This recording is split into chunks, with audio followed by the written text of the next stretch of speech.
What the Tech is brought to you by Hover. Find a domain name for your idea. Go to hover.com/WTT and get 10% off your first purchase. Again, that's hover.com/WTT. Hover, domain names for your ideas. What the Tech?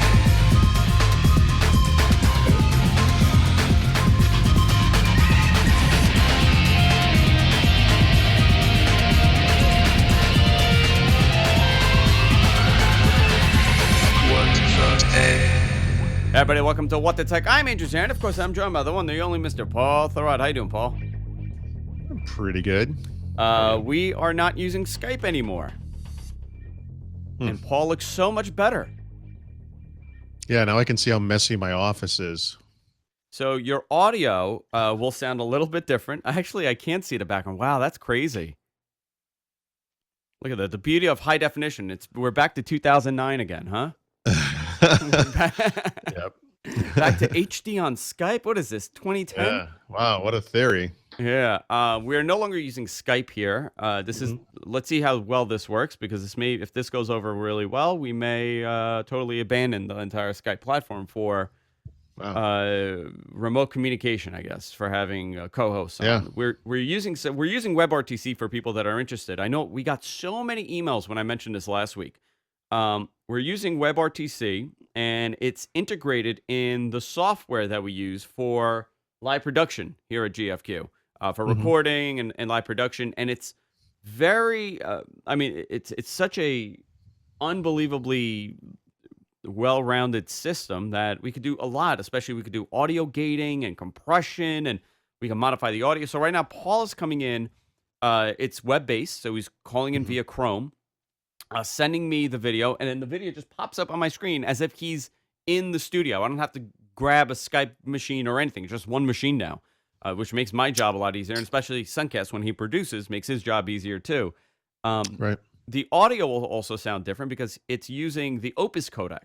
So it's half the bit rate, but double the quality. If that makes sense. So it's 4 times as good, really. It's yeah. Well, Skype. Are we talking Skype math? Because you got to kind of subtract and divide every now and then with Skype. So Right. let us know. I want your feedback. Paul will sound different. Now, it may take a little bit to adjust, and they're constantly improving. This is still a beta, so they're constantly improving. But I know a lot of you have complained over Skype's video quality, and I still do not have an answer why Paul cannot send a Skype HD video anymore. I have no. It's probably that answer. Vaseline I put over the lens. Yeah, that's exactly what it is. You know. Now we do have tweaking to do. I'm not saying it's perfect. We have some tweaking to do, but there's this is a nice step forward, Paul. A nice step forward in the right direction. You didn't send show notes today, did you? I did not share them with you. Okay. I wrote them. I didn't share them. It'll surprise me. It's good. I'll just surprise you. It's all right. Paul, we do have a lot to talk about, of course, but before we do, let's talk about. Yeah, we do. Because I don't really know. No, you don't. You don't know. Actually, we have 4 things to talk about here. Okay, no, I'm kidding. I don't care. And before we do that, let's take a moment and talk about our sponsor, and that's Hover. Hover.com/WTT. Get 10% off your first purchase of a domain name.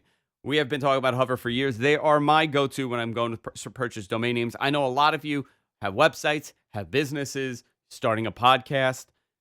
You don't want to deal with the hassle of a company telling you your domain name is going to cost this much. And then when you go, every time you click over to another page, guess what happens?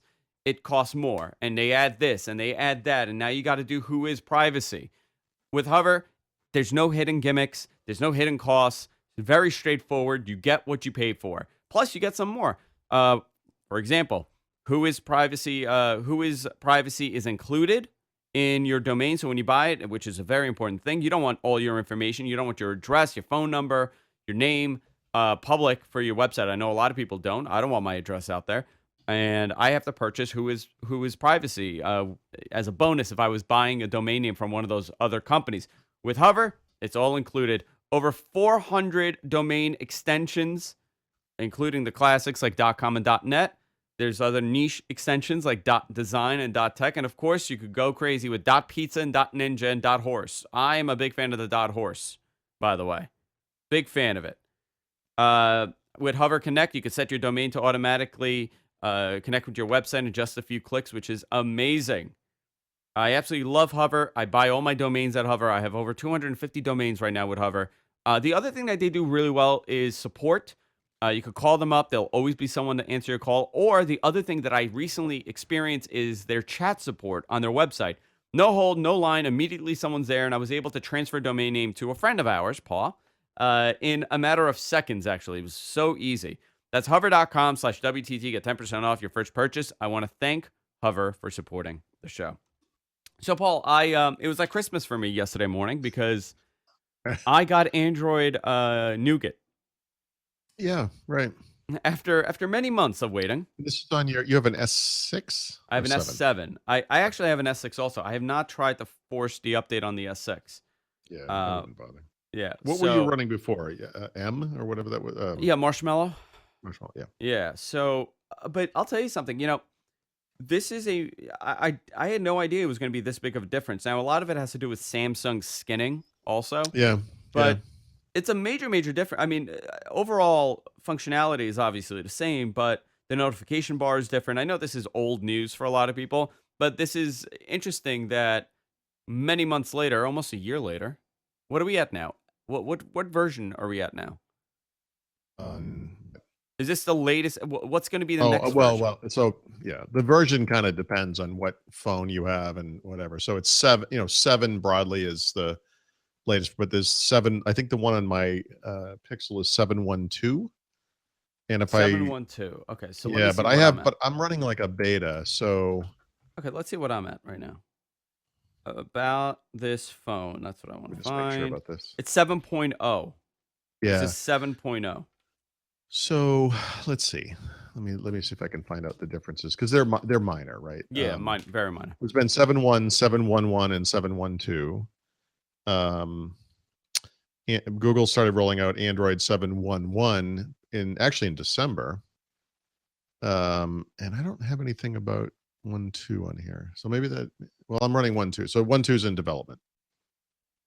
Yeah, I mean, the first 7.1 developer preview was actually from last October. Wow. But of course, to run these things, you have to have a Pixel phone, right? Or maybe like a Nexus or whatever. Yeah, you need the Google experience. What's interesting here is that I was surprised on how much they put into performance. So, have you played around with that performance mode at all? No. Where is it? So in your settings, and so when you go to settings, I don't know if you have one in front of you. There's something called performance mode. So when I was setting up my phone, it asked me if I want to run optimized, which is recommended. So it balances the battery life and screen resolution, game, entertainment, and high performance. So this is, I guess, what this is doing is that it's with optimize, it's making it for the best battery usage case. All right. So by the way, I've never heard of this feature, and I feel like I've been all over Android lately. Do you not see yours? I don't think that's a feature of that OS. I think that's something you get from Samsung. Really? Okay, so that's not in interesting. here. Yeah. So they I'd never heard of that, so I was kind of confused. Yeah, so a lot of it has to do with that. So there's performance mode on this. Nice. And I have yet to play around with it, but I have it on high performance. I want to see. I'm going to do a test. You'll get tomorrow. like 2 hours of battery life. It's gonna be great. Well, I'm going to do a test, right? I'm going to run this on high performance and see how long the battery lasts in normal usage. I'm not saying I'm going to leave the phone here on standby by just if I'm going out and I'm using the phone, compared to optimized gaming. Enhance your gaming experience by making your games run smoother. So it's going to run it at 100% capacity and kill your battery in 2 minutes, I'm guessing. Very interesting, though. I did not know about this performance mode, and that's probably why, I guess. But they've kind of streamlined everything a little bit better. Like, I don't know. This is what it looks like now. I don't know if you could. This is like the settings menu. Nope. That's a Samsung. It's a Samsung thing. Yeah. Yeah. The only thing that's the thing. Like, on Samsung, you're going to get some tailored experiences, right? That aren't going to be quite, they're not going to be the stock thing, but whatever. I think that the only thing I don't like about the Samsung stuff is kind of the aqua color scheme thing. Yeah, I don't quite understand that. They've kind of gotten rid of that. Like mine has a background. Mine has a background on here, and I changed the background to that just for playing stuff. But it's more of a white. It's more like a white and a transparent white now. Okay. And has your phone always had round icons? No, this is new. The round icons are new. Yeah, this is something because that's an Android 7 thing. Yeah, this is something new for this. Okay. Here's the interesting thing. I don't want to harp on old news. I mean, this is new news for anybody that has an S7 with Verizon Sure. or AT&T because I know they got it recently too. But the Sam's, I was one of these people that only wanted the Google experience. I had the original Nexus and I absolutely loved it, and I would do everything to just go pure Google. I want pure Android. I don't want to mess with. I don't want the Samsung stuff or the HTC stuff or the LG stuff.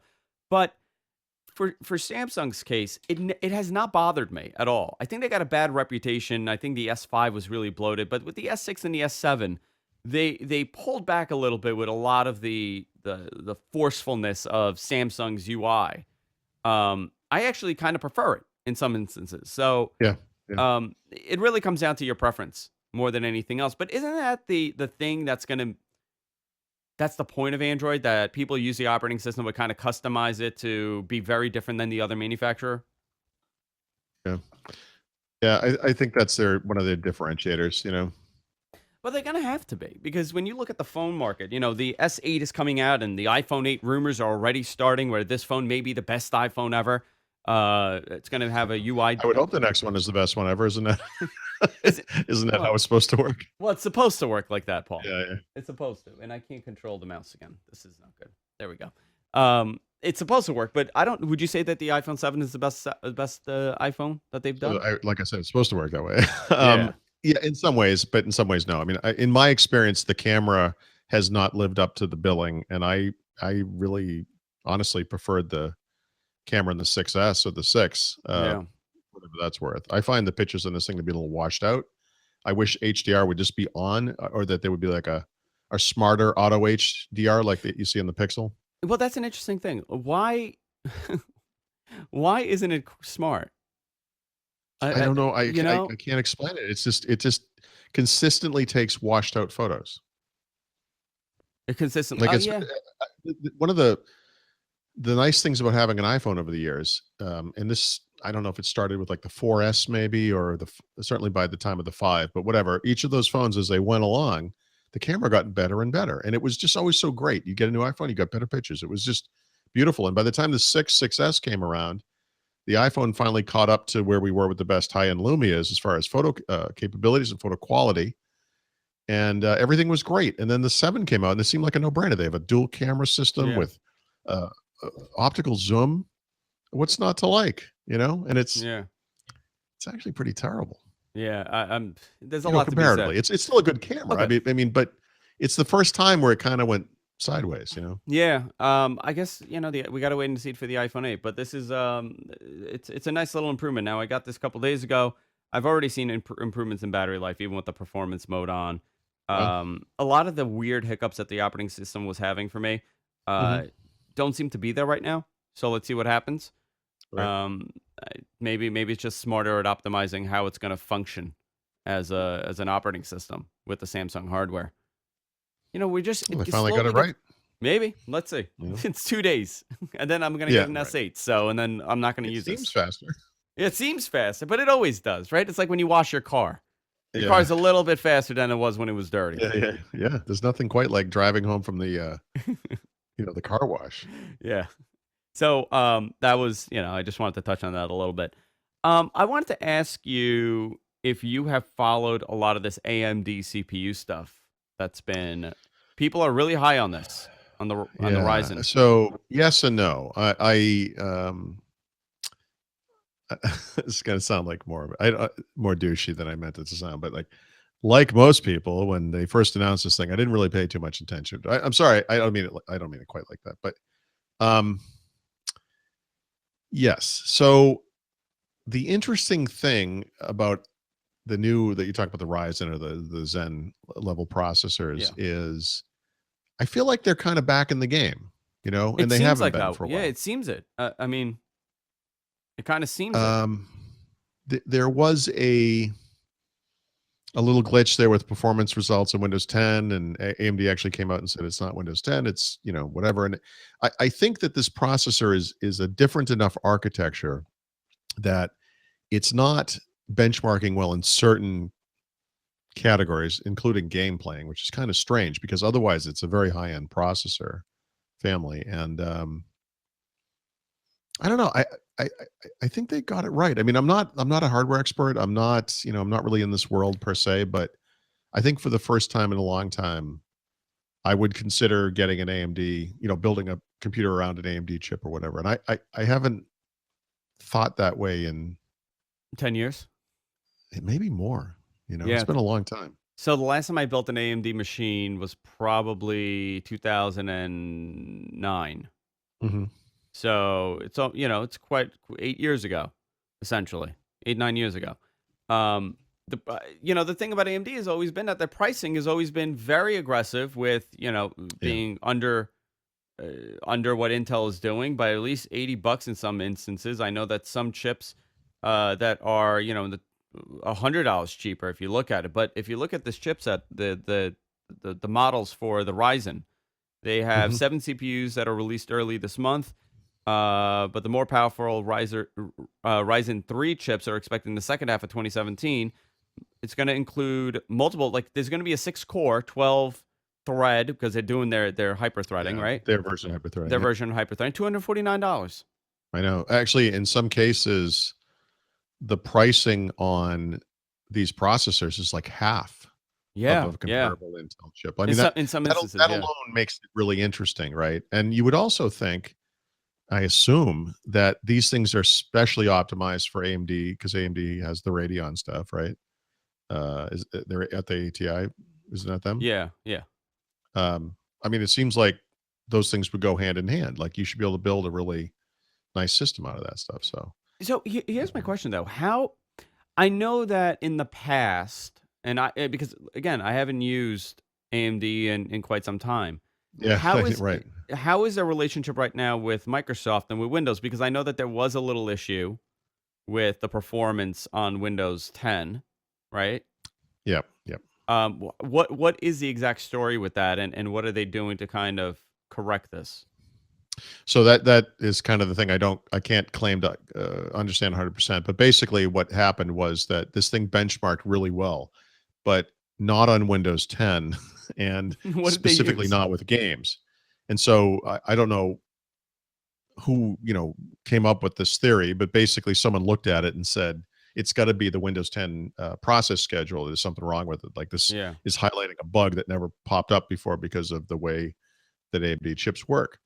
But AMD investigated and they said actually there's no problem like that. The process schedule is working correctly in Windows 10. It's not that, but they seem to kind of hint that because this processor architecture is so unique, it's possible that games might have to come out with tweaks that will make yeah.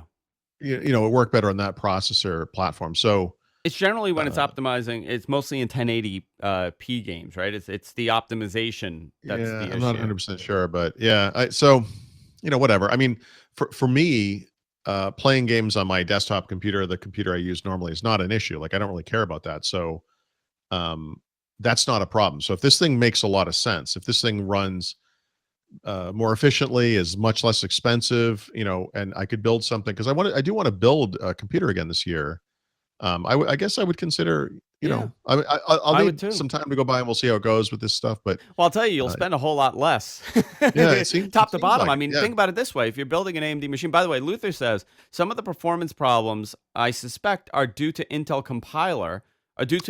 compiler, which intentionally gives non-Intel CPUs a non-optimized path, which makes yeah, a yeah. lot of Right. sense. Actually, one thing that AMD did say at the time was that the tool they were using to determine this was a sysinternals tools. It's like the Microsoft tool, and they were using an older version of it, and not like an old version, but like a recent, but not the newest version. And I guess sysinternals has updated it to support this processor, and now it's reporting correctly that it's fine. Like it's Yeah. there's nothing wrong with it. By the way, PC Purge has a very good rundown if anybody's interested in this. I know Hot Hardware also did a nice detailed post a couple days ago that I saw on hothardware.com.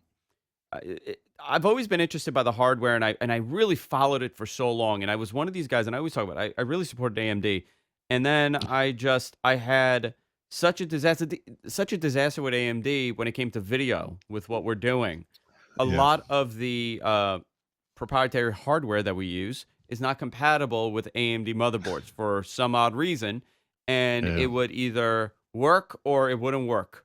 There was no in between. It would just you. It was a guess. So I built a couple machines, and some of them worked with this hardware, and some of them didn't, even though they were the same chipset, which Right. was bizarre.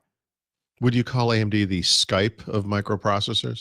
They are the Skype of microprocessors. You know what though? I'll tell you something. For most people, it's perfectly fine. Um, I I I just feel like I go out if I have an option for a laptop and one is AMD and one is Intel and the Intel one is Yeah. $100 more, I'm probably gonna go with an Intel one, Yeah, and and that's that's where they right. lose it. The sad thing is, over the past couple of years, HP at least, and I think Lenovo's done this too, but and maybe Dell. I'm not positive on Dell, but they've actually released like AMD and Intel versions of the same machines. And I got to think that the AMD ones did poorly, But it's cheaper, because of right? course a year or two ago, whatever they would have offered in there wasn't that good. And so I'm sure it was a way to save money, like a way to bring the things in at like a lower price point or whatever. But I feel like if they did this right now, there's the potential for something excellent to happen, you know? Yeah, I mean the performance looks great. Yeah. And for any consumer, this is great. I don't care if you like Intel or you hate AMD. The more competition there is on a competitive level, especially with pricing and especially with performance, the better it is for everybody on both sides. Because guess what? Someone's going to have to drop their price if it's performing better. And if one is not selling, they're going to drop their price even more. So there's a big difference here. I'm actually very interested to see 12 Yeah.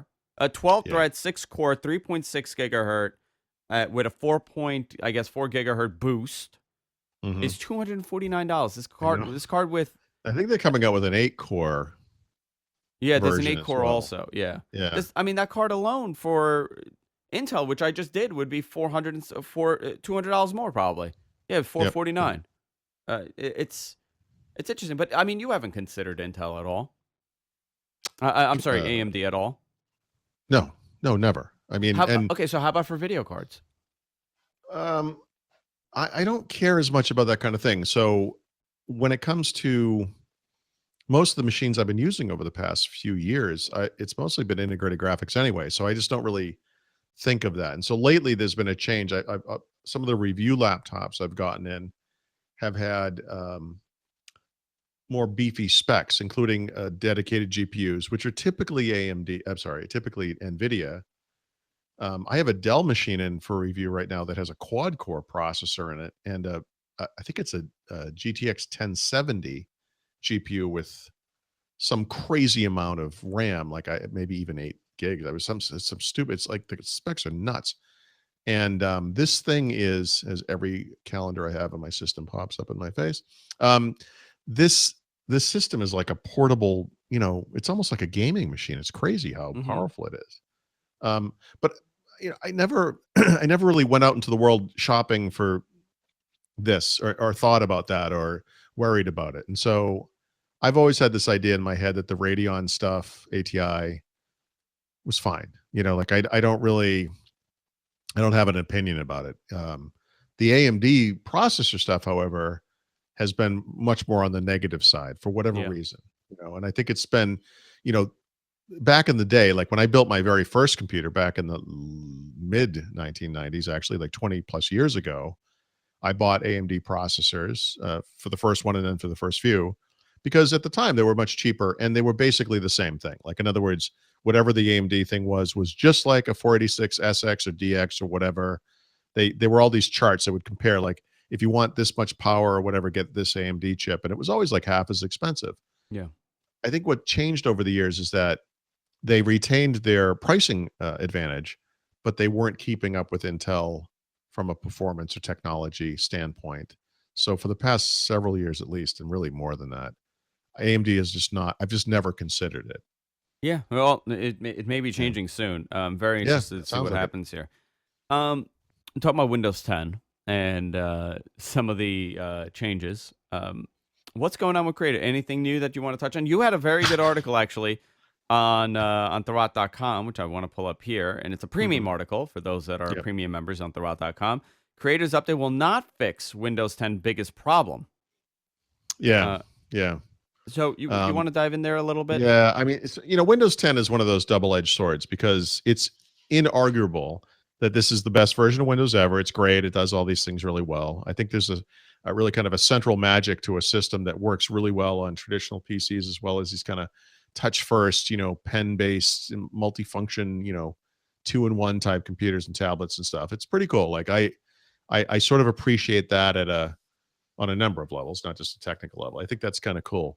And then there are these problems, there's the advertising stuff we've talked about. There's the um just the stuff it's like the Microsoft can't stop punching itself in the face. Like it has this thing that's so good, but they can't stop from harming it, Yeah, yeah, yeah. and it kind of makes me crazy. But really, the biggest problem here, the central problem, the thing that everything else hinges on, is the apps platform, and it's just completely inadequate. And the thing I really wanted to remind people of when I wrote this was this isn't a new issue, right? This apps platform actually dates back to Windows 8, which came out in late 2012, meaning it's 4.5 years old now, or 5.5 years old if you want to add in the development time period before that, 5.5, 6 years. This thing is still responsible for the greatest collection of Tinker Toy apps ever made in the history of mankind. Like it's amazing to me how unprofessional and how toy-like these apps are.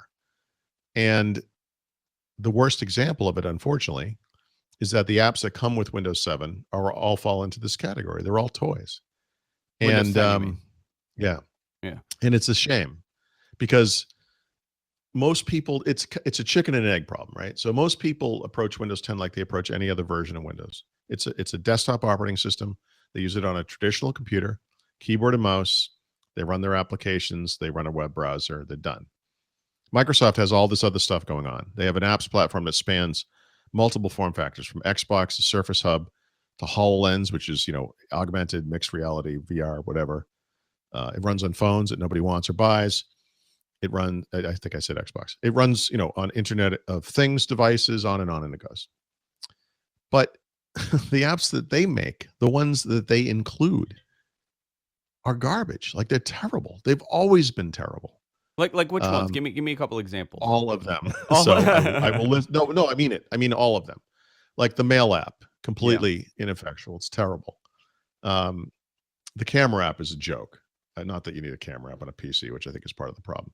The things that work well, and I think this is very telling, are the things we would call either consumption apps or entertainment apps, meaning things like the TV and movie show, the movie and TV app is fine. It's fine. Nobody wants to buy those things from Microsoft, but if you do, that app works fine. It's fine. Like the Groove Music app, it's absolutely fine. If you use Groove Music, nobody does, it works. It's fine. Like the weather app is fine. The weather app, but a weather app is like the new Hello World in for programmers. Like there was a time period, like if you were going to learn how to develop for some software platform, Android, iOS, Windows, whatever, you used to write RSS apps. RSS apps were like the how-to app because it connected to an online service, so it was a good example to use. These days, the how-to app is a weather app. So if you take like a Udacity course or you buy an Android programming book, like the first project is always, let's build a weather app, because it Yeah. connects to an online service, and you have nice presentation or whatever. So I'm not going to be impressed by that kind of thing. The problem is when you get to productivity, which I consider like a command dense kind of app, if you will, like a Microsoft Office. If you open any of those apps, like the real Office, you've got this ribbon across the top with like 150 different buttons you can press. There's a lot going on there because it's a productivity app. There almost is no example of a professional looking UWP, meaning the app platform app for Windows 10. There almost isn't one, and Microsoft doesn't make one. I mean, Microsoft makes some okay apps, OneNote, Word Mobile, and that kind of thing. They're okay, but they're just not. They're just not professional.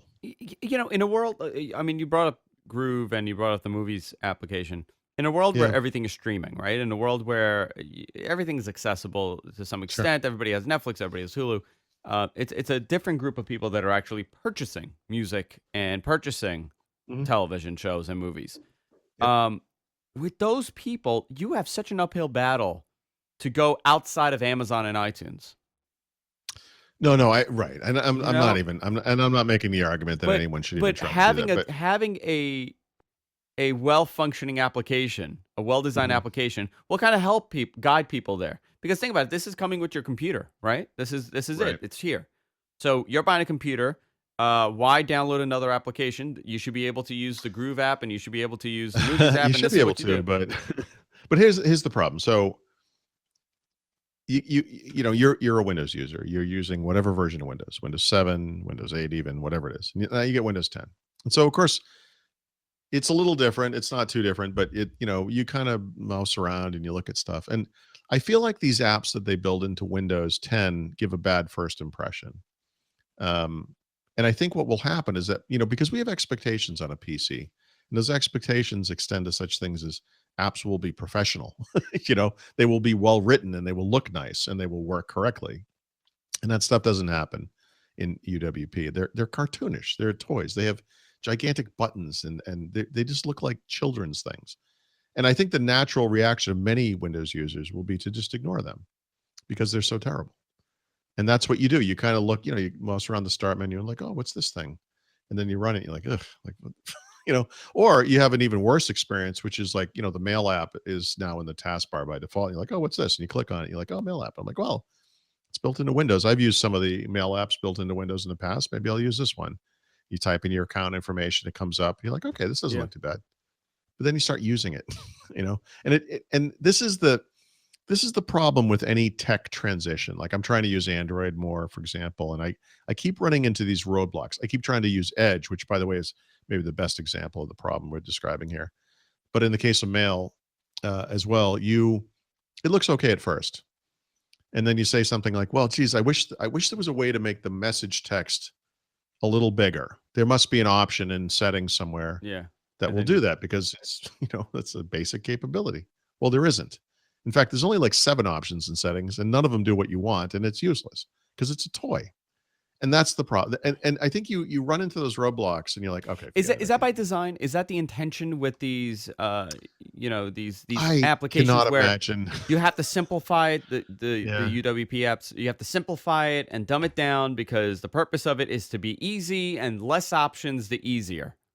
All right. So if you were to have a scale where it goes from 0 to Outlook 2016, which is the most complicated Yeah. possible mail app imaginable. Uh, uh, The mail app in what's Windows on? 10 is Okay, so Outlook 2016 is on one end. What's on the other side? mail. Mail. Windows Mail. It's terrible. And I guess what I'm arguing for is I don't mind that there's this paid thing over here that's way better, or at least way more function. It does more stuff. I don't mind that. Like you pay for it, it's okay. But the thing that you're putting in Windows 10 for free, it's got to be in the middle somewhere. It can't be on the other end of the spectrum. It's so ridiculous. It's something you make fun of. It's just so stupid. Like the irony to this, and this is arguably a real irony, is these apps can be updated at any time. Microsoft could update the Mail app every single day if they wanted to.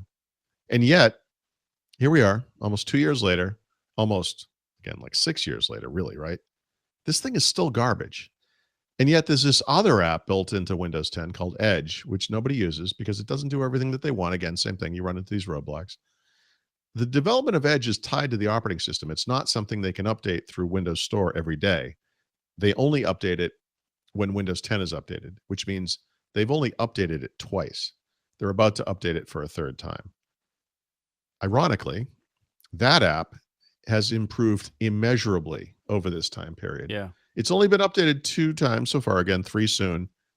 It has gotten a ton of upgrades.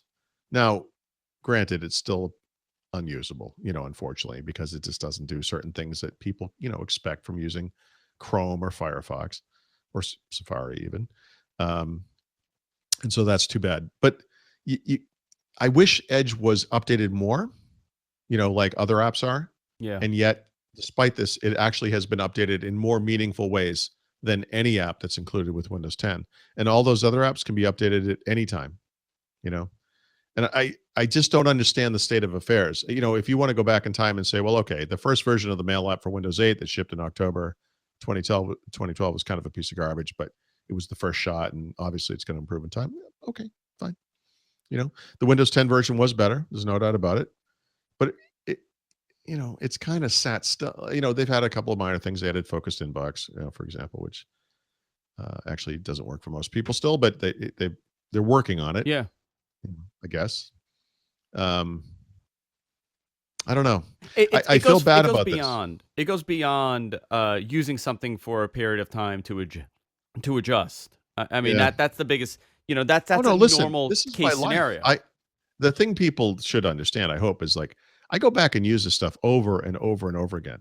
I do this all the time, and it's always disappointing. Like the Windows 10 stuff is so terrible. I mean, on my home computer, the one I'm using right now, I don't even have like tiles in the start menu because they're useless. I don't even understand what the point is. I don't run any of those apps anyway, except for the store occasionally, and I just go there to make sure there still aren't any apps, which is always the case.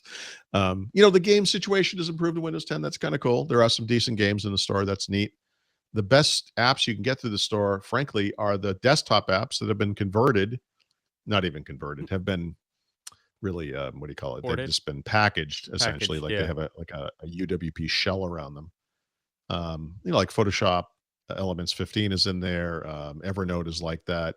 Those are desktop apps. And so you put those things in the store and you provide an easier way to install them, to remove them, and to update them. And that's nice. Like there's nothing wrong with that. But they're not real UWP apps. And like the real there is not a single UWP app on earth that I rely on or care about or need. There just isn't. Well, that's astonishing. Needing is one thing, right? Every day, all day long. It comes all day long. Even with preference, there's nothing that you prefer. So I'm an Outlook user. I've always used Outlook. Yeah. And then I simplified by going to Gmail. Mm-hmm. And to be honest, over the last couple of years, I got the itch again to go back to Outlook because my inbox has gotten so complicated with different email addresses for different things. I'm kind of all over the Gmail place. Experience on Outlook is not great, but no, it's not. So you got to use that connector software. Or because I'm in the Mac ecosystem, I said, you know what? I've never used the Mail app on Mac ever. Okay. I'm going to force myself to use this. I'm going to force myself, and this is what I'm going to use. And I'm just so I could say, okay, this is what I like about this experience. I already have the Outlook experience. Sure. I use it all the time. I want to use the email experience. I have to tell you, at first, I absolutely hated it. I didn't like the way that it worked, but it was more of a change thing and a preference thing, and I got used to it. So the Mail is not like that. Mail is actually the opposite of that. Like when I use Mail, I always have that first initial reaction where I say, oh, this isn't too bad. And then I think, it's kind of neat not having to install anything. Like the fact that this thing's just built in. Yeah. And I can sync settings across machines and it will just pick up my accounts and everything. Like that's a real convenience. Like that might be nice. And then you start using it and it's like, oh, geez. And like I said, we all have our own workflows. We get things done in whatever way we're used to doing the things that we do. And you're right. I mean, it's important to try to adapt, of course. But when this thing prevents you from getting stuff done, cut and paste is a big problem in the Mail app, for example. Yeah. It gets frustrating really quick. That's a big problem. Yeah. How could you use that in any functional world? You can't. Like I said, I test this so much. Like I don't think people appreciate this. As recently as this morning, I just removed the Mail and calendar shortcuts from my taskbar in the Surface Book because I've been trying to use it. Like I really do try to use it, but I'm trying to join not this thing, but a similar online meeting earlier, and it wouldn't accept the. I'm selecting it. I'm right clicking it. You get this goofy little UWP copy thing comes up. You click it. I'm trying to do it in the most simplistic play school manner imaginable, and it will not copy this information to the clipboard. And it's just like, you just want to kill the thing. Like it's unbelievable how terrible it is. It's I'm actually very surprised that they still haven't. I mean, we're 5 versions into Windows, right? That they've had this 4, yeah. Well, Windows 8, 8.1, 10, sorry. Anniversary, and then now 5 with Creator. Well, Creators. That would be 6 because you forgot about the fall. Which what did I forget about? Well, there's the RTM, the first version. Oh, the first version. Update, Yeah. Anniversary update. Yeah. The one that's coming out is the 4th version of Windows 10. Windows 8, I would say there were really 3 versions. It was Windows 8, 8.1, and then 8.1 Update 1, or what I call 8.1.1.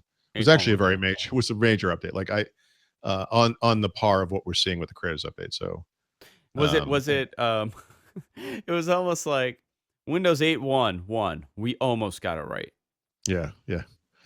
Give us credit for trying. Yeah. Like honestly, Microsoft, after throwing out the Windows 8, really 8.1 and 8.1.1 were both nice steps away from the insanity. And then of course Windows 10 was the real one. I have a friend. He messaged me. He goes, I have a problem with my Windows RT, Windows Surface, Microsoft Mhm. Surface. I go, oh, what's the problem? And remember that weird boot problem that I had with the firmware? Mhm. And he explained it, and I knew exactly what it was. I'm like, are you using Windows RT? He's like, I don't know what that is. It's just Windows. It's just Windows 8.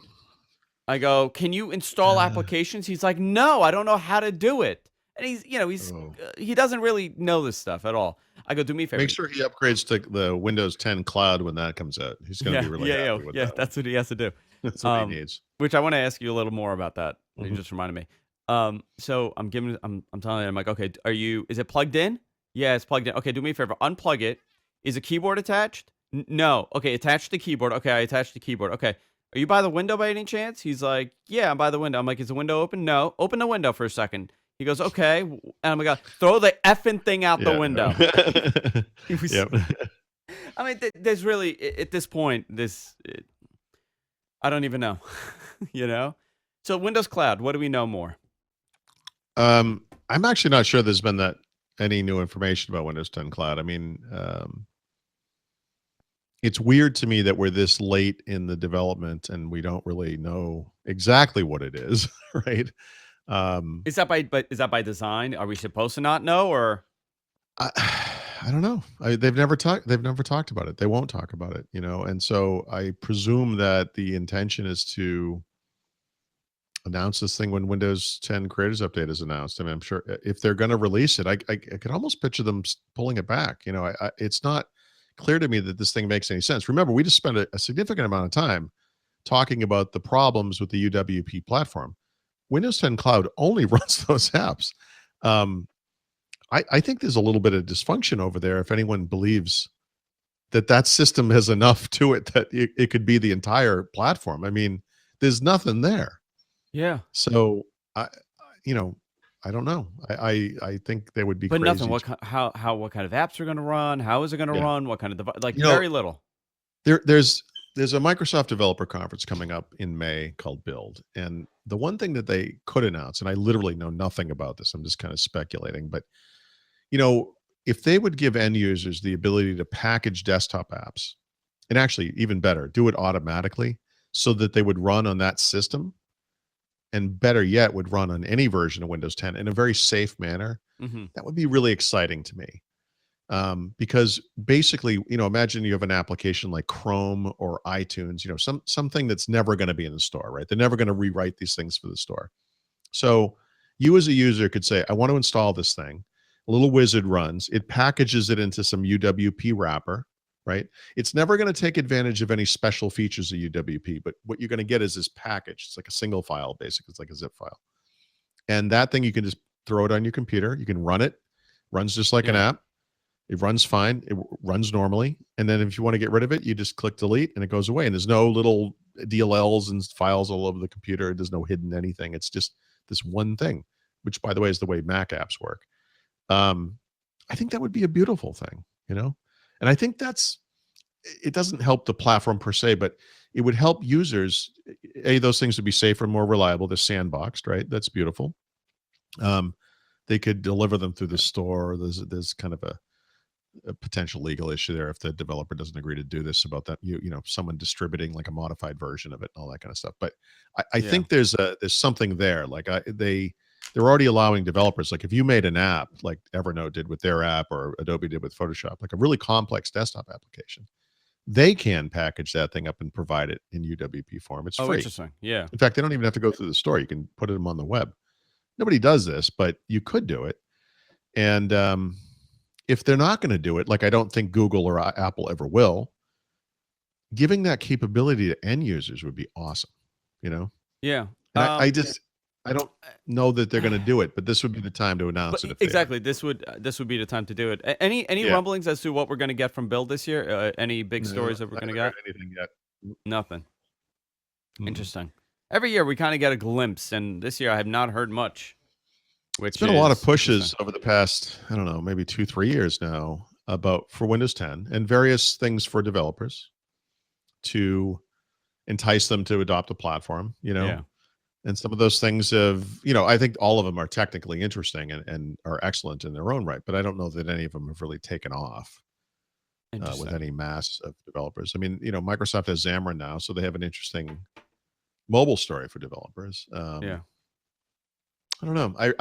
I've no. So anyway, I'm sorry to answer your question. I've not heard of anything specific for build. I always think you got the scoop. No, Paul Thurrott well, always got the scoop. the problem is if I hear about this officially from Microsoft, I can't talk about it. Yeah. And if I had heard about it unofficially and I knew that it was true, I would have written about it. So I'm in Um, kind of a weird, I weird sent place you a there. link. Someone in the chat room posted and wanted Mhm. your opinion on this. Okay. Did you see the link I How did sent you you send the link? through Skype? Oh, you closed Through Skype. Skype. I'm not running Skype Oh, because I'm. you could run Skype now. You could run Skype. Are you Go sure? ahead. Yeah, let's see if what happens. Let's break Okay, go everything. run. Let's break it. I'm trying to open this link so I could show it, but it's a very interesting keyboard for the Surface, for Surface 3 Yeah. and 4, and it's I've always wondered why this never happened. well, it's happening. It's a very high. It's Oh, I know these guys. $139. These guys. Okay, yeah, I have actually heard of this. So these guys make iPad keyboards. Okay. I've always wondered why no Surface Pro hardware keyboards have ever appeared. I've There has always to be a wondered reason. this. I don't know. Maybe they just don't see the demand. So this is very interesting to me that someone has finally done this. I wish because see how the hinge works. The keyboard is pushed forward a little bit. Like, let me see if I can find. Yeah, if you were to look at a type cover for a Surface Pro, what you would see is that the top of the keyboard is about a half an inch away from the bottom of the screen when it's Yeah. angled up. On that machine, it looks like it's an inch and a half, and that's because of that weird hinge that holds up the screen. And what that does is it pushes the keyboard forward, and it means you don't get a big wrist rest. So the typing position on this, I'd have to kind of see. But the other thing is, if you look at like the kind of side shot of it, you can see that the keyboard base is as thick as the Yeah, Surface it's pretty device thick. itself. So, Yeah. yeah, so it kind of adds to the thickness. But again, the advantages of getting a hardware keyboard. And does it say if is there extra battery in there? Yeah. So here's the thing. Oh, there's storage in there too. There's storage. You could get it with integrated SSD. Yeah, I 128 mean, there's some SSD. advantage to that. Yeah, I mean, I wonder if you could extend the battery life too eventually. If you're giving up, storage, if you're giving up convenience and thickness and They should have thinness, made I should say. those hinge pieces black so they blend in better with the top. Yeah, The this looks screen interesting. part. Let me see the video here. It is I'm gonna mute interesting this. though. Yeah. Introducing. Let's see if there's more. Actually, I could put up the video. It's of course stupid music. Okay, so yeah, it's short. It's not long. Yeah. But I mean, it has to be better than the than the experience you're getting with with what it comes with. Well, yeah, maybe. I mean, honestly, the type cover that Microsoft provides that thing has improved pretty dramatically. Like I really like the typing experience on the new ones, like the Surface Pro 4 keyboards. Yeah. It's really not bad at all. Yeah, I thought this was Um, interesting, and I know someone that posted looks in the yeah, chat that room. looks interesting. I The want extra your opinion. capabilities are. I'm sorry. Is there a battery in there or not? Is it just No, there is no battery, a battery? just an Yeah. SSD. Which I'm sure that someone it wouldn't be too hard to put a battery in there. Well, I guess the issue would be whether, yeah, of course you could provide. It Yeah. goes through the Surface Connect port, so that Yeah. provides power. Yeah, you Mhm. can do that. Yeah, very in fact, interesting. Microsoft used to sell a battery type cover. Remember? I mean, you could even. I mean, even you could do a something small. Like something very small, very thin, just for like an emergency. It gives you another 4 hours or 3 hours. I don't think anybody would complain if you could extend the Surface battery by 3-4 hours. That's true. You're getting the keyboard anyway. Might as well pay a couple bucks and get it. It's very interesting. I wanted to touch on that. Paul, I've always wondered why this thing. I always thought there would be multiple that was the keyboard plan. covers. Wasn't Yeah, that the plan? I think so. For Yeah, I mean, DJs, you could have one for a DJ. You could have one if you're a football coach. Yep. You could. Yeah, I mean, that was the plan. I don't know what happened. All right, guys, time to wrap it up. Paul has to get out of here. He has a meeting, but I'm going to do a little demo of the software we're using here if you want to stick around so you could see how we integrate everything. I was going to do a quick video. I don't know if Suncast is able to call in. If He's there to kind of demo this with us because a lot of people are interested in what we're using and how we're using it. I was very surprised, Paul. I mean, you know what's really cool here? We could talk at the same time over each other, and yeah, so you could talk, I see. and I could Unlike talk, on and then Skype. see right now I'm talking over you. It won't duck out Yeah. anybody. There's a weird delay in Skype that makes it hard. Well, this one has You more know? latency, but it doesn't have the auto gain control. So even if you have a total mix minus, which you should, it Yeah. will still duck you out if I get too loud or you get too loud. Okay. There has to be like some sort of magic with what you're sending me and what I'm sending you as far as levels go for it to kind The of way work that good. Skype works, it seems like it kind of blanks one of the people out.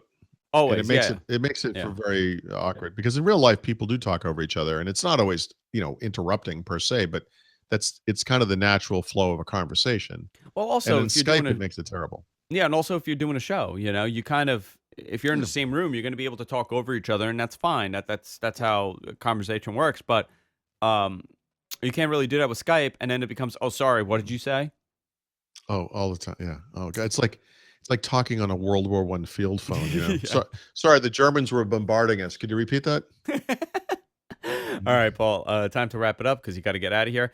All Yeah, things sorry. Paul, go to Thurrott.com, sign up for Thurrott Premium. It's only a couple bucks, guys. Sign up and you get access to all this great content that Paul and Brad do. Daily podcasts. Guys do the free one tomorrow on Fridays. Maybe we'll test it out tomorrow. Suncast could set it up where you use this integration because if this is the case and it works really well, oh, I am gold. This changes everything with our setup. So we're gonna do that. Anything coming up, Paul? Go to Germany. Oh, you're away next week, correct? Yeah. Okay, so I have to still find don't out have those- my schedule. Okay. Well, maybe you'll be here, or maybe you won't. Yeah. I mean, I'm going to let you know as soon as I've been trying to drag this out of these guys for a long time, and it is amazing to me. Just how this has gone. But anyway, Yeah. We'll find out. yeah, I'll let you know. So maybe you're here. Sorry. If you're not here, Yeah. is Brad going with you too? Mm-mm. Brad No, is Brad not. will be home. Okay, Yeah. maybe I'll ask Brad. Maybe I'll ask Mary Jo. Maybe I'll ask Gaius. Somebody will fill in. Okay. There'll be a That'll be good. Thurrott replacement. Okay. That's it for this week, guys. See you all next time.